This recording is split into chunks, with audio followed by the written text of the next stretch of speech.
ఇది analysis based on the PM report. అక్కడ దాకా మీకు పిఎం రిపోర్ట్ చూశాను, కంపారిజన్ ఆఫ్ ది రిపోర్ట్ నేను లాస్ట్ అంతా చెప్పి పంపిస్తాను. ఇప్పుడు ఐజీ గారు చాలా టెక్నాలజీని ఉపయోగించాం, ఫారెన్సిక్ సైన్స్ వాళ్ళ నిపుణుల్ని రప్పించాం. ఇలాగ పైకి ఎగిరి ఇలాగ వెళ్ళి ఇలా పడిపోగానే పైకి ఇలాగెగిరి అలాగ వెళ్ళలేదు బండి, స్పీడ్గా వచ్చిన బండి మళ్ళీ ఎనిమిది పడిపోయింది.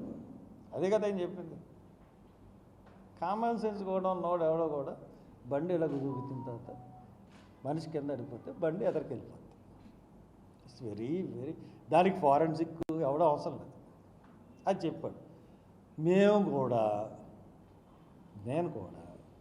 ఈ పోస్ట్ మార్టం వచ్చిన తర్వాత ఐఏకి, జీపీటీకి, ఏఐకి, ఆర్టిఫిషియల్ ఇంటెలిజెన్స్కి, జీపీటీకి, జెమినీకి, గూగుల్కి అన్నిటినీ తీసుకుని నా రిపోర్ట్ తయారు చేసి గ్రాక్ దాంట్లో ఇది హత్య అని చెప్తుంది. సార్ ఐజీ గారు మీరు కూడా తీసుకున్నారు కదా టెక్నాలజీని, మేము కూడా తీసుకున్నాం. మా టెక్నాలజీ హత్య అని చెప్తుంది, మీ టెక్నాలజీ యాక్సిడెంట్ అని చెప్తుంది. ఎందుకంటే మీరు సృష్టించిన నకిలీ ప్రవీణ్ కుమార్ ఫుటేజ్ ఉంది కదా, ఎక్కడా కూడా ప్రవీణ్ కుమార్ ముఖంతో దాన్ని ఎక్కడా ఇది ప్రవీణ్ కుమార్ ముఖం అని ఎక్కడా మీరు పోలీసులు నిరూపించలేకపోయారు. ఎక్కడ చెప్పారు కానీ ఎక్కడ నిరూపించలేదు. చూశానండి, అది నేను నా దగ్గర ఉంది. నాకేం తెలుస్తుంది అని కుటుంబ సభ్యులు, కానీ అది అది నేను చూశాను. ఈయన హ్యాండిల్ పట్టుకోకుండా క్లచ్ని పట్టుకున్నాడు, పెట్రోల్ బంక్ కొట్టేదాన్ని. దాంట్లో ఆ ముఖం ఖచ్చితంగా ప్రవీణ్ కుమార్ కాదని నేను నమ్ముతాను. అది కాదని వాళ్ళని అడిగారు ఎవరన్నా? వాళ్ళు ఏదైనా ఎప్పుడైనా బయటకు వచ్చారు అసలు ఇప్పుడు వరకు? వాళ్ళ భయాలు వాళ్ళకు ఉంటాయి కదా సార్. ఆల్రెడీ ఒక మనిషిని పోగొట్టుకున్నారు, ఇంకో ఇద్దరు పాపలు ఉన్నారు, వాళ్ళని చంపేస్తామని బెదిరింపులు ఉన్నాయి.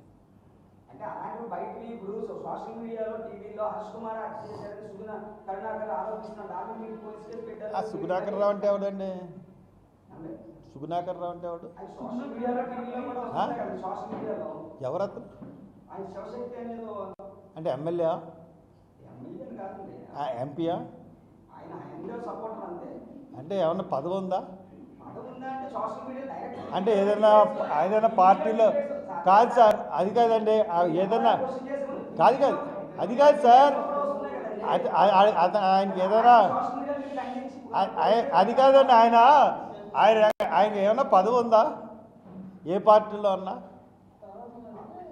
పోనీ ఏమన్నా సోషల్ వర్కరా? ఎవడో ఏదో క్వశ్చన్ గాడు బచ్చానా కొడుకు, అది కాదండి. మీరు పలానా ఓడు మా ఎమ్మెల్యే కంటెస్ట్ చేశాడంటే, పలానా ఓడు మీ మీద ఆరోపణ చేశాడంటే దానికి సమాధానం చెప్తాను. రోడ్డుని అది కాదు సార్. రోడ్డు మీద బోల్డ్ మంది నన్ను ఆరోపిస్తూ ఉంటారు. వాళ్ళ పత్తి కొడుకు నేనెందుకు సమాజం బచ్చగాళ్ళకి.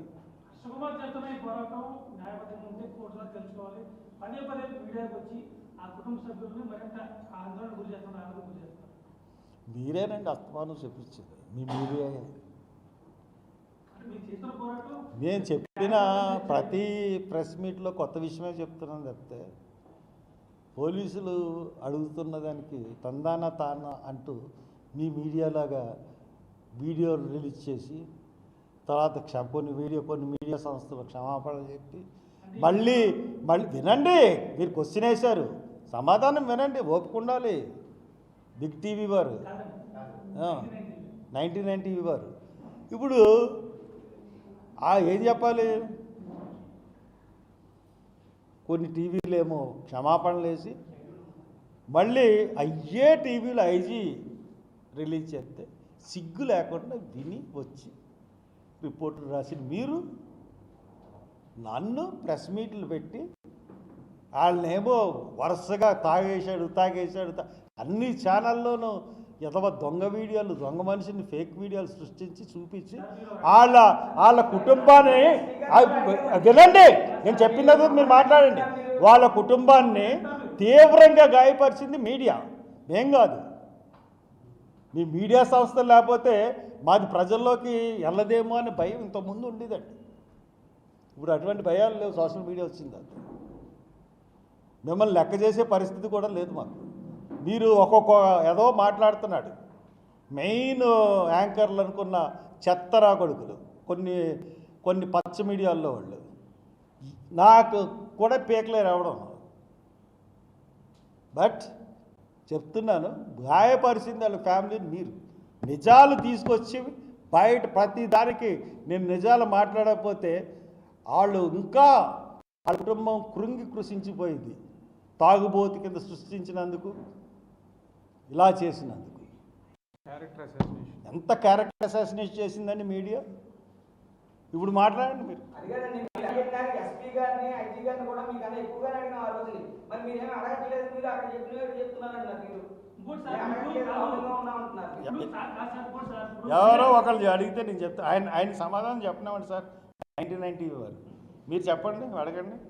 ఎస్పీ గారిని కూడా మీరు అడిగిన సందేహాలే, అంటే కొవ్వూరులోనే అదే పోయింది, దుమ్ము పోయింది, అవన్నీ అడిగిన మొదట్లోనే. అంటే మీరు ఏమీ అడగట్లేదు, మీరు మమ్మల్ని అడుగుతున్నారు అంటున్నారు. మీరు అది కానీ మీరు అడిగారు సార్, నేను చూశాను.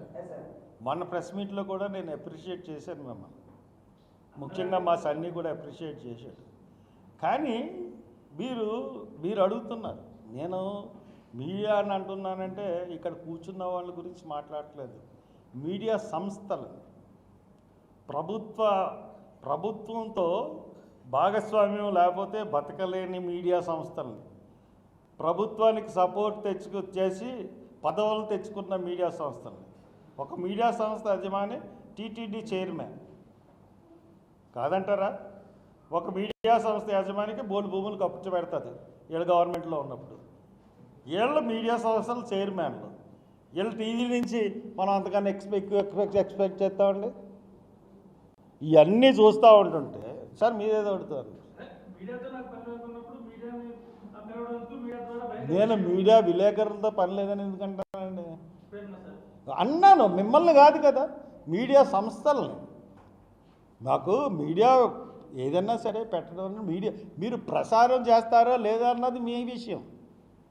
చెప్పాల్సిన బాధ్యత నాకుంది. మీరు ప్రసారం చేయకపోయినా ఏం పర్వాలే, మీరు వస్తారు, మీరు రిపోర్ట్ ఇస్తారు, మీరు పైకి పంపిస్తారు. కానీ వేయకపోవడం అన్నది మీ చేతిలో లేదు కదా. వాళ్ళు మీ యాజమాన్యం ఏం చెప్తే అదే చేస్తారు. మీకు దానికి నెలకి సరిపడా మీకు జీతాలు ఇస్తారు. వాళ్ళు వేసుకోవడం, మీరు వార్తలు సేకరించి పంపాలి. వేయకపోవడం వాళ్ళు ఇష్టం. గవర్నమెంట్కి సపోర్టింగ్ ఉంటే వేస్తారు, లేకపోతే ఇది నేను చెప్తున్నాను. కానీ మీలో ఎవరిని కూడా కించపరచాలని కానీ లేకపోతే మిమ్మల్ని ఎప్పుడూ కూడా కింద పోలీసులు నేను ఎప్పుడు అన్నాను, ఇంక్లూడింగ్ ఐజీని, ఎస్పీని కూడా అన్నాను. కారణం ఏంటంటే నడిపిస్తుంది ప్రభుత్వం. ఐజీలు, ఎస్పీలు ఈ గత కాంగ్రెస్ గవర్నమెంట్ అయిపోయిన తర్వాత ఎలాగ తయారైపోయారంటే, ఏ పార్టీలో అధికారం ఉంటే దానికి బానిసల కింద తయారైపోయారు. ఐఏఎస్లు, ఐపీఎస్లు కట్టు బానిసలు. వాళ్ళు ఐఏఎస్ ఎందుకు చదివారు, ఐఏపీఎస్ ఎందుకు చదివారు అని మర్చిపోయి బానిస బ్రతుకు అయిపోయింది ఐఏఎస్ది, ఐపీఎస్ది. కాబట్టే నేను వాళ్ళని మాట్లాడుతున్నాను. కాబట్టి ఇది మిమ్మల్ని అంటున్నదని మీరు అనుకోవద్దు దయచేసి. ఒకవేళ మీరు అనుకుంటే నాకు క్షమాపణ. కానీ మిమ్మల్ని ఎప్పుడు కింద స్థాయి ఈవెన్ పోలీస్ కానిస్టేబుల్ నన్ను, ఎస్ఐ నన్ను, సిఐ నన్ను, ఎస్పీని కూడా అన్ను, ఐజీని కూడా అన్ను. ప్రభుత్వం ఏం చెప్తే చెయ్యాలి అండి. హర్ష్ కుమార్ ఇంటి చుట్టూ 3 ఉంటారు. ఎప్పుడు అడగండి, ఇక్కడ కానిస్టేబుల్ ఉన్నాడు, ఏది ఇగో నా ప్రెస్ మీట్కి వచ్చి కూర్చుంటాడు. 3 వస్తారు సెంట్రల్ నుంచి. ఒకళ్ళు ఏం మాట్లాడుతున్నారు హర్ష్ కుమార్ అని టీవీ తీసుకుంటున్నాడు. ఏం చెప్తాను, నా బాధలు నాకు ఉంటాయి. కాబట్టి వీళ్ళు ఎప్పుడు నా మీద నిఘా ఉంటారు. కాబట్టి ఇది హత్య, 100% హత్య. ఐజీ గారు ఏదైతే టెక్నాలజీ ఉపయోగించుకుని చెప్పారో అదే టెక్నాలజీ ఉపయోగించుకుని నేను హత్య అని ప్రూవ్ చేస్తున్నాను. కాబట్టి రేపు సభ్య సమాజానికి రేపు 4:30కి ప్రవీణ్ పగడాల చనిపోయిన స్థలం దగ్గరికి వచ్చి అక్కడికి వచ్చి ఆ హత్యని ఖండిస్తూ ప్రవీణ్ కుమార్ పగడాలకి నివాళులు అర్పిద్దాం. Thank you. రేపు మార్నింగ్ 4 నుంచి 6:30, రేపు ఈవినింగ్ 4 గంటల నుంచి 6:30 వరకు ప్రవీణ్ ఎక్కడ చనిపోయాడో అక్కడ ఆయనకి నివాళులు.